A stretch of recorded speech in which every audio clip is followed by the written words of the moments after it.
2 ரூபா கொடு நான் போறேன்.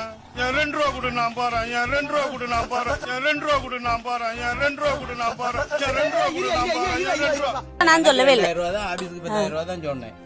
அப்படிதான் சொன்னேன். ஆமா ஈவோ அம்மாவுக்கு கொடுக்கணும்னு நீங்க சொன்னீங்க. ஈவோக்கு நாங்க கொடுக்கோம் இல்ல ஆபீஸ்க்கு கொடுக்கோம் அது வேற விஷயம். அது நானும் வந்து கொடுத்துக்கிறேன். நான் இன்னைக்கு வரேன்.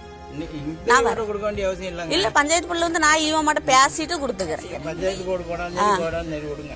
சரி நான் பஞ்சாயத்து புள்ள பேசிக்கிறேன். நான் இன்னைக்கு ஆபீஸ்க்கு நீங்க கொடுக்காம போங்க உடனே செய்யுங்க. உங்களுக்கு எதுக்கு நான் 2000 ரூபா தரணும்?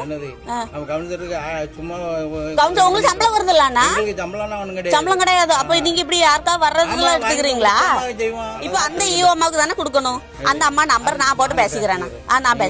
நான் பேசிக்கிறேன். ஒன்னும் பிரச்சனை இல்லை. இந்த 2000 ரூபாய் எனக்கு தரவில்லை. இல்ல நான் சொல்லவே இல்லை. 1000 ரூபாய் தான் ஆபீஸ்க்கு 10,000 ரூபாய் தான் சொன்னேன். சரி நான் பஞ்சாயத்து போர்டுல பேசிக்கிறேன். நான் இன்னைக்கு அப்படியா? நீங்க எங்க ஆர்டர் வேணாலும் போய் கேளுங்க. சரி நான் கேட்டுக்கிறேன். மட்டும் கொடுங்க. சரி ஒன்னும் பிரச்சனை இல்லை. இந்த 2000 ரூபாய் எனக்கு தரவில்லை. நான் பேச அவனை சொல்லி நிறுத்துங்களேன்டா. அவன் நிறுத்தி வந்துட்டே இருக்கான். வர்ற நிறுத்துற அவனை.